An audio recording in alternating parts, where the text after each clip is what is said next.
Hey, this is Doug Vladeck from Remax Preferred. I'm jumping on here for a minute to talk to you about the steps in order to purchase a home. A lot of people are very unfamiliar, very uncharted waters for a lot of people, even people who may have already bought a home in the past and just don't remember the process. Before I get into it, I wouldn't mind if you please can subscribe to my channel, and please send this to a friend or family member who may be in need of this information. I would really appreciate it. Now, the first step in terms of purchasing a home, if you are planning on getting a mortgage, is talking to a local reputable mortgage lender. Not that talking to some of the bigger banks who do mortgages or your local bank who does a mortgage. I've just found in my experience that the local lenders, that is their expertise, that is their number one focus, and their reputation depends on it. So they usually do a very good job. If you have any questions or concerns, I would be happy to recommend a number of local lenders that I have worked with in the past that have done outstanding work for my clients to get them the best rate and the best monthly payments they can find.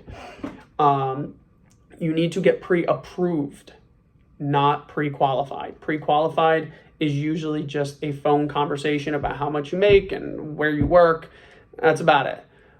It really doesn't mean much, and frankly should not be submitted with a formal offer. Pre-approved is submitting tax returns, W-2s, pay stubs, proof of employment, things like that. Anything that is concrete that shows where your income is coming from, how long you've been working at your job, what your debt looks like, things like that, in order to truly know where you stand in terms of purchasing a home.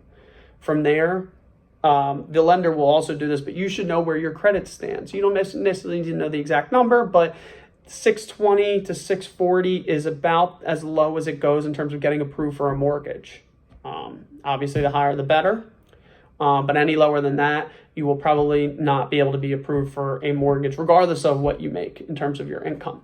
Employment history, very important. You usually need to be in your profession or at your line of work for 2 years.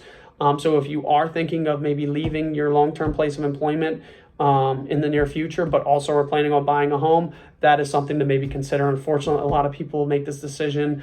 They end up leaving a job for one reason or another, and then they want to buy a home, and unfortunately they're not able to be approved because they haven't been at that new job long enough. Definitely something to consider if you are considering purchasing a home in the not so distant future. Maybe stay at your job for a little while longer to see if that has an impact on you being able to be pre-approved for a mortgage. Now, your savings, very important. You need at least 3% down for a conventional loan or 3.5% for an FHA loan.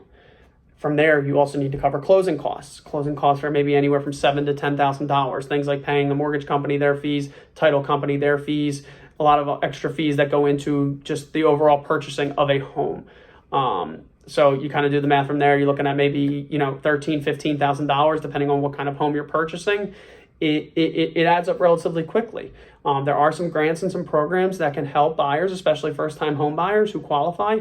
However, I would not rely solely on those grants to help get you into a home. Need to make sure you have a nice little nest egg saved in order to purchase a home. From there, probably the most important thing I want to talk about is how many times people refer things like Zillow and Realtor.com to me. I'm not here to bash any kind of companies like that. They're obviously a consumer company. They are very helpful in a number of aspects. But I really need you to not rely solely on what you maybe see on Zillow in terms of a Zestimate or a monthly payment or monthly mortgage or things like that, because those are frankly just estimates, and they're not always updated and they're not always correct. Have your agent set you up with automatic listings directly from the MLS. The MLS is the source that agents put these listings in when they go up for sale. And your agent should be setting you up to receive automatic listings that are set for your criteria, so that when a new listing hits the market that fits the criteria that you're looking for, price, beds, baths, things like that, it gets emailed directly to you and you can look at it through your own portal. It is the quickest, most efficient way for you to see homes that you would be interested in, way faster than Zillow and Realtor. Can you still look at those sites? Of course. I'm not telling you can't look at those, but I really do think it's beneficial for your agent to set you up with that. I can't tell you how many times people come to me who have been working with other agents and say that they have never heard of that before. And it just blows my mind. And it's sad because there's unfortunately a lot of people who have maybe missed out on a lot of homes that they would be great for because their agent never set them up to receive automatic listings. In conclusion, talk to a local lender, make sure your finances are where they need to be, talk to an agent who you know and you trust. If you have any questions or concerns, reach out to me. Even if I'm not your agent, you can always ask me questions. My cell is 856-404-0090. My email is doug.bladdock@gmail.com. Thank you so much. Have a great day.